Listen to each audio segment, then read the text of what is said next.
All righty. Okay. This is our Veterans Day tribute. I normally do this on Veterans Day, but yesterday with the 2-hour delay, we moved it to today. We have guests in the room recording it today, which has me it's a little unusual for me, but we're going to make it work. Why do I do this? About 15 years or so ago, give or take, I was trying to think of something to do that would be interesting for students for Veterans Day. And I started telling stories of my family members who had served in the military. And it was very popular with students. I would have students tell me that they see Veterans Day differently because of what I said. Or students tell me they'd gone home and met people in their family who were veterans. I'd run into people at Glenbrook Mall or down here at Kroger, and they'd say, I still remember your stories. And so I keep telling them because apparently it's something that sticks with students, so I do that. However, with COVID, we're having to do things a little differently. I've made sure I'm back far enough from everyone so I can have my mask off, and normally the things that I pass around, I won't pass around, I'll just hold up. And again, the people in the class are going to help me out. I normally walk a lot, and they're going to help me. If I get out of the sight of the Zoom people, they're going to tell me to get back so that I can stay on the screen. So everybody set? All right, here we go. I consider myself as coming from a military family. No. I did not grow up going from military base to military base, not that at all. But every single time Uncle Sam has called, somebody from my family has replied and has answered that call. And let me quickly add, that does not make my family special. That does not make my family unique. We are just like every other family in this country. I believe if you go home and ask questions, you'll get great stories from your families too. I'm sure you have people in your family, as I do too. So to start today with my first story, we're going to go way back, and I'm going to introduce you to Benjamin Lawhead. And there I go already, leaving Zoom. Back. I'm going to go way back to the American Revolution and introduce you to Benjamin Lawhead. I am related to Benjamin Lawhead on my mother's side. He was a farmer in Pennsylvania, and when the American Revolution broke out, he left the family farm and went to fight on the side of the Patriots. I'm impressed with that. The British military was the biggest, mightiest military on the planet at that time, and somebody in my family tree had the guts to go to the king and go fight against him. I think that's pretty cool. I think that's cool enough that when I was going to have my first son, Nathan, and we were deciding on middle names, we named him Nathan Benjamin Thomas, after Benjamin Lawhead, who had fought in the American Revolution. Now, I would really like to tell you that he had a wonderful long life, thank you, wonderful long life after the war when he returned to his farm, but unfortunately that's not the case. Back in those days, if you could get things, you could get brick, and you could make something with brick, that was a pretty big deal.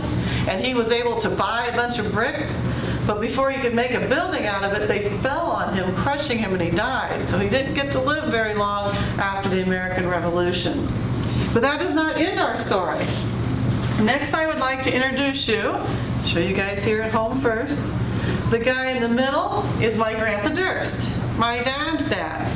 He was a Marine around the turn of the last century. And while it's true he was never in any actual fighting, the closest he came was he was on a ship in the Southwest in the Pacific Ocean when there were some tensions over there. But it doesn't matter. If you know any Marines, Marines are a special group. I don't remember him because of my age, but the story was always when his children in World War II served in the Army, his response was always, in the Army? They weren't Marines? Because Marines are, they're that way. Next, I'd like to introduce you to my Aunt Alma. There's Aunt Alma. Aunt Alma for you guys. Boy, does she have an amazing story. We're talking a lot in the news right now about glass ceilings shattering for women. She did it herself in the 1940s.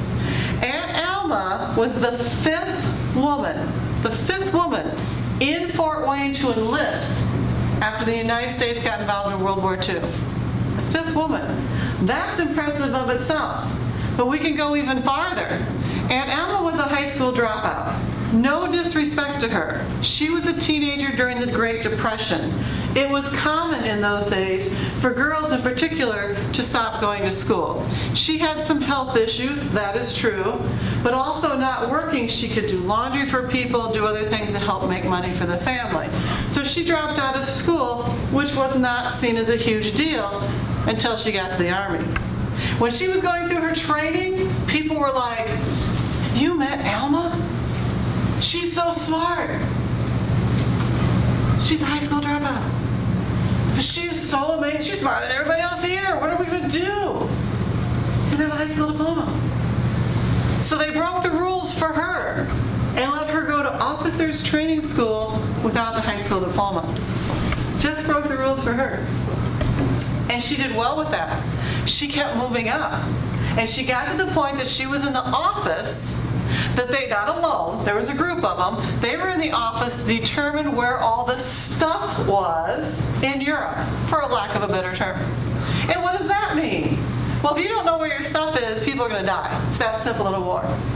Okay? If all your soldiers are here, and your guns, your ammunition, your grenades, your bombs are over here, these people die. So her and the people she worked with had to know where all that was so they could fight the war. Every week, she never spoke to Winston Churchill. There's a name we all know. Every week, someone from his office would call and speak to her for an update from her office about where things were so they could plan. If they were wrong, people died. They had to be right. Pretty amazing. Amazing. Anytime for a woman. This is back in the 1940s she rose to that position. Okay. Here's a guy. Here's somebody. Look at that handsome man. Look at that guy. Does he look familiar? This is my daddy. Okay? Been told a lot of times in my life I look like him. He is the reason that I'm a social studies teacher. I completely and totally believe that with all my heart. I am sure he read to me as a child, because parents read to their kids. I don't remember that. I remember his war stories. He used to tell me stories from when he was in the war, and I just found them so fascinating. And he told them, and he told them, and I learned them, then I wanted to learn more, and look where I am now. Okay? He would tell me the greatest stories. He served in World War II and Korea. I remember when I got to the age that I realized, oh my goodness, for most people the number of wars is 0. For my dad it was 2. Okay? So the next thing I want to do is share with you my 2 favorite stories he told me about World War II. Okay? First one. We are in Germany, and high-ranking intelligence tells them that there are high-ranking German officers in this one house. So they surround the house, and they're going to go in and capture these Germans. And they kick open the door, and Dad's the first one in, and he's got his gun up with the bayonet on the end. He's got his head down. He goes up the stairs, and he gets to the top of the stairs, and there's a pair of boots looking right at him. All he knows, he's dead. Inside those boots is going to be a German. And that German is going to be a German soldier with a gun pointed right at him. And he decides, okay, he's got to look me in the eye to kill me. And he looks up, and the boots were empty. There was nobody in the boots. They were just there at the top of the stairs. Now, it takes longer to tell that story than it would have been to have it happen, because we know how quickly the brain works. Let me prove that point to you. Let's say this is a hot stove. If you put your hand on a hot stove, you're not going to go, ouch. That really hurts. I think I'll take my hand off of it now. There, that's better. No, you're going to go, ooh, ow, and take your hand off it, right? Well, that would have been Dad. Go up the stairs, see it, look up, and there's just boots. It would have been that fast. He says he learned a lesson that day. His lesson was that he's a high enough ranking officer he didn't have to go first. Other people could go first. And that brings me to the second story. Now we're out in the country, and there's a farmhouse. And again, the intelligence officers have told them that there are high-ranking German officers in this farmhouse. So they surround the farmhouse. They go running in. It's empty. But what's that smell? Oh my goodness, that smells delicious. They go in the kitchen, they look in the oven, there's a duck fully cooked duck. On the stove there are potatoes. There's fresh foods. It's war.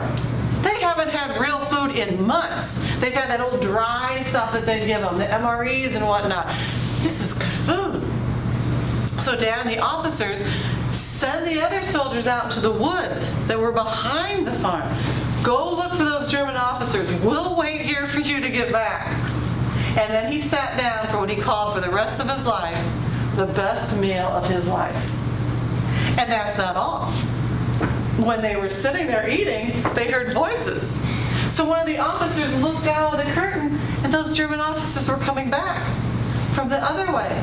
They had hid across the field, and when they saw the Americans go into the woods, they thought, hey, we can go back. So they hid there with their guns, and when they came back in, they captured him. So he had the best meal of his life and captured German officers all on the same day. Pretty incredible. Well, World War II ends and Dad comes home, comes back to Mom. They had been married during the war. And my brothers are born. I don't know. I guess that was a big deal, but it was my brothers, it wasn't me, so, whatever. So my brothers are born. And then we start having the Korean conflict. And my dad gets a letter in the mail. He has to report for duty. He has to go to Korea. Well, that's bad for Mom. That's bad for Dad. Bad for my brothers. More stories for me, and I'm not even born yet. So I have 2 stories from Korea to share with you. First one. Dad was stationed along the North-South Korean border. You don't want to be there. It's 2020 and you don't want to be there. Okay? It's a militarized zone even now. Back then you didn't want to be there. But that's where he was. Late at night he's in a Jeep and he's driving around, and all of a sudden in the middle of nowhere there's this Korean woman just standing there. Well, to me, common sense would have been keep driving. What if she had a grenade in her pocket or something? But Dad, being a gentleman, he stopped, and she spoke Korean. He spoke English. Bit of a problem. But they started doing hand signals. They started talking. Dad realized she was far from home and needed a ride. So he had to get in the Jeep.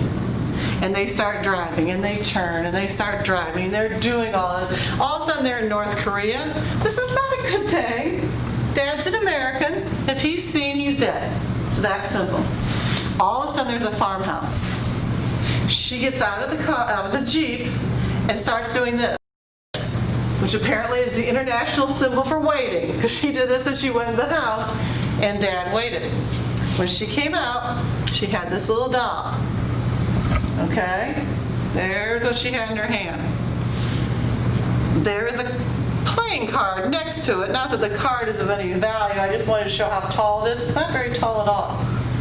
Okay, it's another picture of it.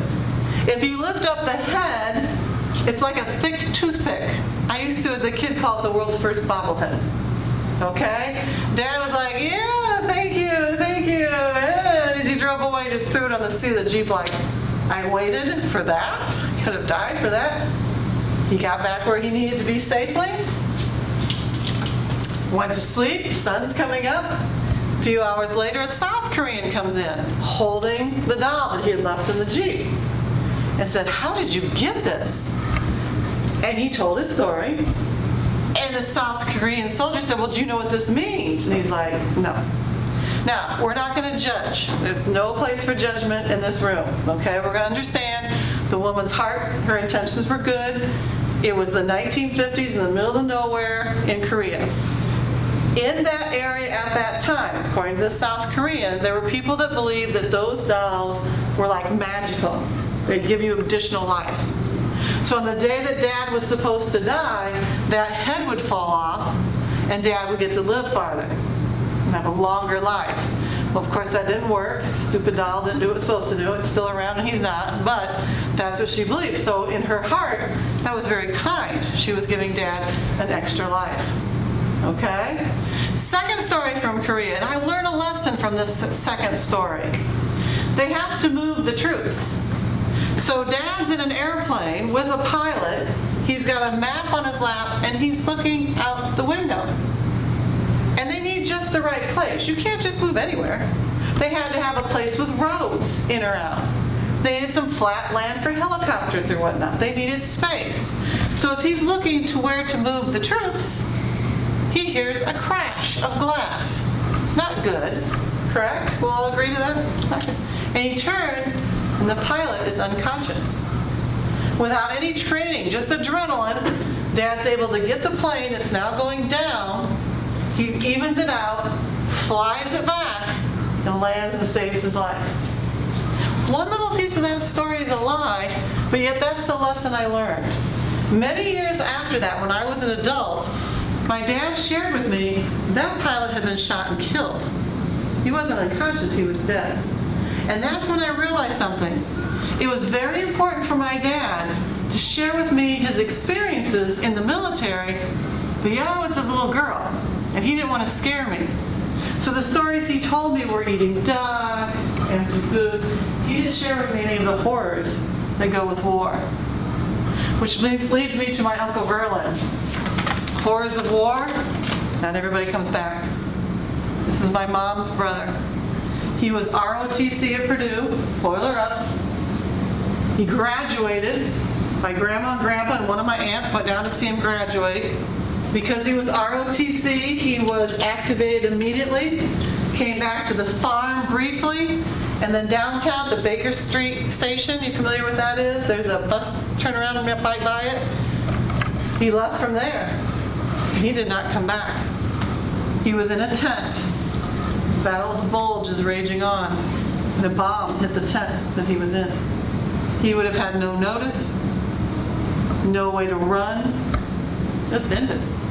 College graduate, engaged to be married, left behind a family. My mother died at the age of 92, and her mind was so sharp even till the end. But there were some times, you know how old people are, that might tell you the same thing over and over. For my mom, she could tell you every second of the day that they found out about Uncle Verlin. She was at the farm. She remembers the car pulling up, the officer getting out. There's only one reason he'd have been there. My grandma, who was behind my mom screaming, and her watching the man to come up. That pain never went away of losing him. What I have to show you here is Uncle Verlin's Purple Heart. It was given to him through his family, of course, posthumously after he was killed. The story is this was never taken out of the box by my grandparents. So who am I? If that's the grandma and grandpa's rule, this has never been out of the box since I've had care for it. Uncle Verlin is the only member of my family that gave the ultimate sacrifice for this country, the only one to die in service. This is a big deal. I have purchased a special box. It's not only locked, it's fireproof, it is safe. This Purple Heart is in that box, except the day I bring it here. And when I get home, it will go back in that box until next year, and I think it deserves that type of honor. I really do. Now, since we can't get along, we went from World War II to the Korean conflict, and now we're going to go to Vietnam. This is my cousin Phil. Okay? This is what we're going to say about Phil, and you can write it down and tell him, and that's okay. I've said it to his face. Phil is stubborn, hard-headed, opinionated. He knows everything. Just ask him, he'll tell you. He loves to put emojis on text messages, and one time I called him the king of emojis, and he asked me why I put of emojis. That's Phil. However, having pointed all those things out, let me add that I have more respect for Phil than just about any other human on this planet. I would have to climb to the top of a roof, and I'd have to climb on top of a ladder on that roof to look him in the eye. And the reason is, he didn't just talk the talk. He walked the walk. Not this year. Things are so different this year, but you know what I'm talking about. Think back to past years. There's people in the halls of Southside that talk tough. Oh yeah, what? Oh, you can't make me do that. I'm grown, right? We know those people? They're just talk. That's not Phil. Phil went to Vietnam the first time, and he was injured. A grenade exploded, and he had shrapnel all down his right side. He was awarded a Purple Heart like I showed you. He turned it down. Said he wasn't injured enough for that. Well, he's injured a second time. Okay? Now let's point out why he's getting, shot so much and injured so much. My dad went to Central and never got injured. Phil went to Northside and kept getting injured. So I think we can kind of talk about the difference of education between the two places, okay? It's not, it's not like he was getting educated. I have to pick on Northside, it's our rival. Second time he gets injured so severely, he didn't have to go back.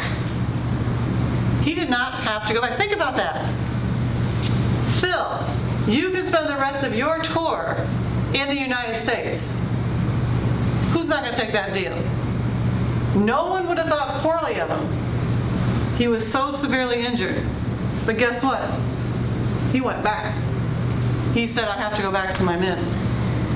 That third time that he got injured was so severe, it's a miracle he lived. And even now, he's in his 70s. Even now, he has serious health issues that have had his whole life because of that third injury. Here I have a picture of him and his men. That is why he went back the third time. He said he could not stay here knowing that they were still there. Some of his men died. And it's easy to say, oh, that's war, that's what happened. That's not, you can't say that. Because that's not just men, those were his men. He knows their names. He understands the pain his family felt. One time I talked to him when we were discussing Vietnam, and I said something to him. Now, those of you who know me well enough, I talk all the time. I talk too much. I get it. It's not going to change. I've been that way my whole life. But he said something to me, and I had nothing to say back. I was speechless. I said to him once, I said, well, after everything that went on, how did you do it? How did you come back and resume life? And he said to me, stuck with me. He said, well, I figured I had two options. I could come back, get a studio apartment, a recliner, just keep buying beer, drink till I was dead. Or I could figure out a way to deal with it. So I figured out a way to deal with it. I had no comeback. I just stood there. This is right. And I'm not saying people, definitely not saying, let me strongly say, I'm not saying people that can't come back and deal with it are weak or something wrong with them. No, it's just the opposite. People that can go through these horrific things that we ask our soldiers to do and come back deserve our gratitude and our praise. And those that need extra help when they come back deserve that as well. Phil came back and graduated from college, got married, has kids, now he has grandkids. He figured out a way. So, we got one more person to talk about, okay? Not a family member, but it seems like it after all these years. This is a POW MIA bracelet. POW stands for prisoner of war. MIA stands for missing in action. In the Vietnam War, it was very, very controversial, okay? And on college campuses, these little simple little bracelets were seen as a protest against the Vietnam War. They were very controversial. Okay, it doesn't seem like it now, does it? Just a little thing. Now, I was not in college during Vietnam. I was younger than that. But we talked about Vietnam often because, Phil kept getting blown up. So we had to talk about Phil. Okay? I wanted one of these bracelets. My friend Amy wanted one of these bracelets. She got permission to get one. I needed to get permission to get one. Oh, yeah, right. Let's think about this. Something controversial for the war, and my father served in 2 wars. Oh, good luck with that. So I went up to my mom, who was in the kitchen, trying to be all mature and grown up, right? Mom, may I have a POW bracelet? And she looked at me and she said, you'll have to ask your father. And I said, well, that's what I'm trying to avoid right here talking to you. And she just kept staring at me. So I'm like, okay. So I go in the living room. Daddy, can I have one of those POW bracelets? I'm smiling. And he looks at me and he says, I'll think about it. What does that mean? That means no, right? We all know that. Thank you. I'm leaving the living room, happy to be alive.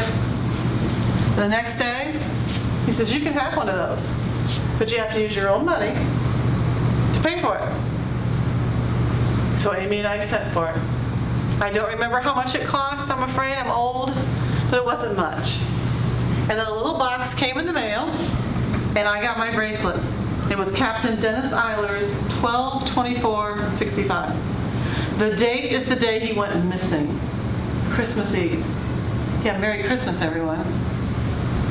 The military has to notify a family within 24 hours their loved one is missing or killed. That means on Christmas Day, their family would be told.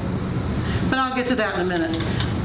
The commitment was you wear it 24/7 until the person comes home. We did that. Amy and I did that. If I was asleep, I was wearing it. If I was in school, I was wearing it. No matter what, I was wearing it. Then the war ended. And I was at Amy's house, and they were releasing POWs. And her guy literally came out of the plane. His name was on the screen, and she got to see it. And she took off the bracelet, and we're just cheering and all excited. And then I was like this. And he didn't get off the plane. Okay, no big deal. There's more planes. We got this. He didn't get off the plane. Then there were no more planes. Then they started publishing the newspaper lists of the people who were being released. And I'd go A, B, C, D, E, Eilers, right there. He's not on the list. And then the government announced all of the POWs have been released. And I was like, oh, no, no, no, no. Sorry, let's go looking some more. My guy's not home. Well, I had to make a decision. I couldn't just wear this the rest of my life. But apparently he's not coming home. So I kind of made a little deal. I took it off, and I have it on my dresser. Wherever I've lived since then, it's on my dresser. Now, do I mean I'm obsessed by it? When I open the drawer to get my socks in the morning, I look at it like this? No, of course not. But subconsciously, it's there. It's always there. Okay? That used to be the end of my story.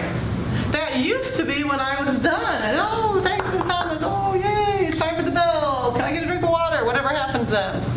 And then one year a student said something to me. Remember, you've had technology your whole life. I have not.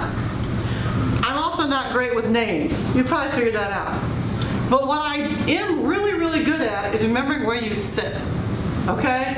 The biggest drama in my brain is if I have you 1 year and you sit one place, and I have you the next year and you sit somewhere else. Because my brain is like, no, that's not your seat. You need to move over there. And it just drives me nuts.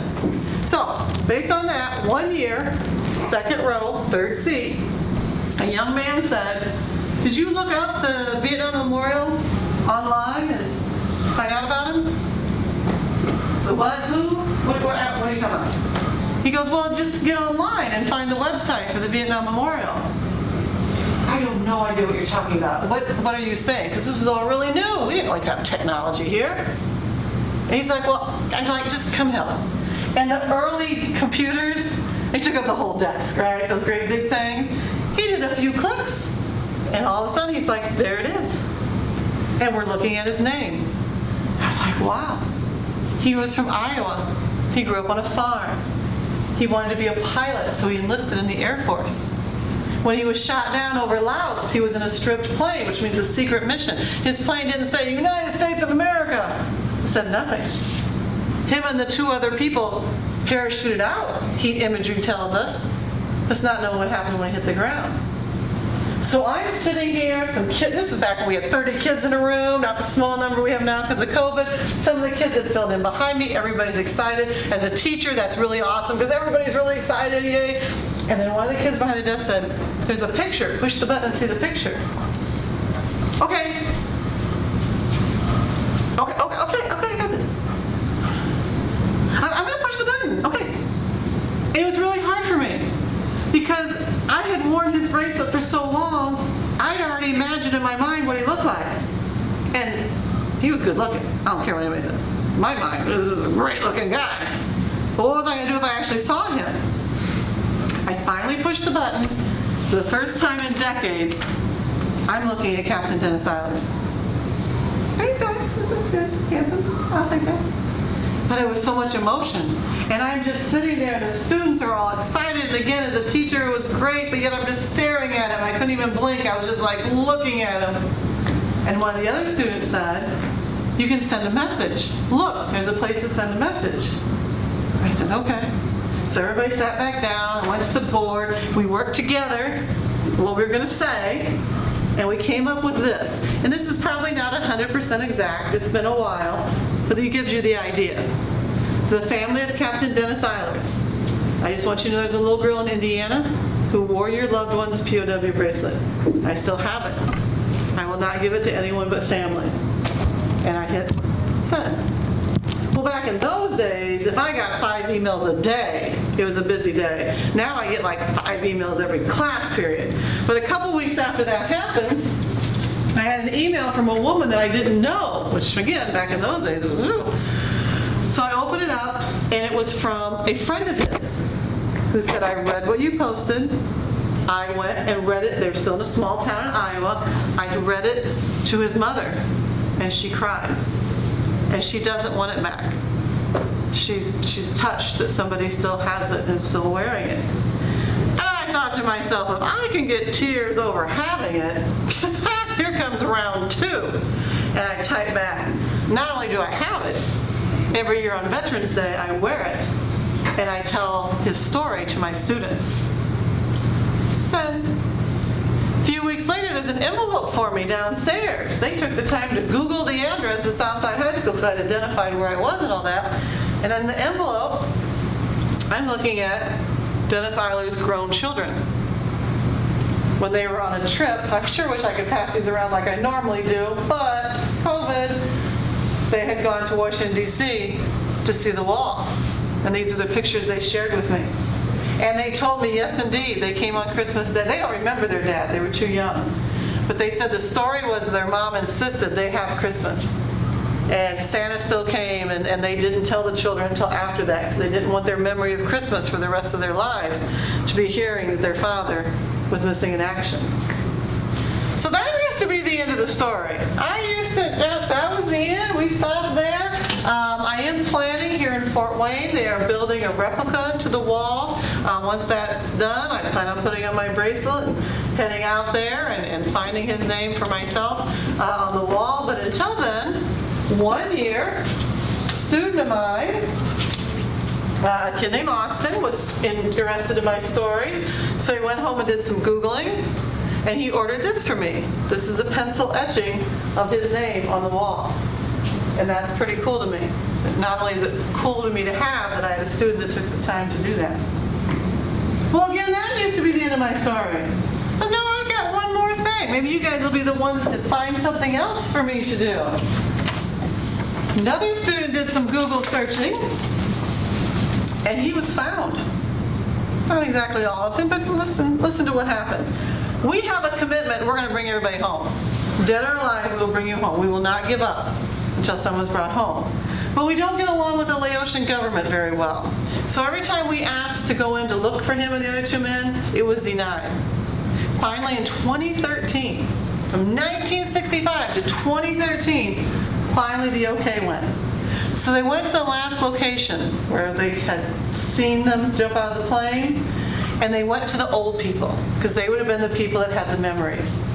And they started interviewing them. Oh yeah, a plane came down. Well, where's the plane? Oh, the people in the village took it apart. We took and used every bit we could. But what happened to the people? Well, nobody saw anybody alive. So they started searching in a rice paddy, and they were able to find belts, watches, and rings, a few bone fragments, and a tooth. No DNA. But based on the descriptions of the belt, the rings, those types of things, the military came to the conclusion that was Dennis Eilers and the other 2 men. He was just 22 years old when he went down, so all these years later they said that it was him. Both parents had died by then, so somewhere between the time I sent that one email to 2013, his mom had passed away.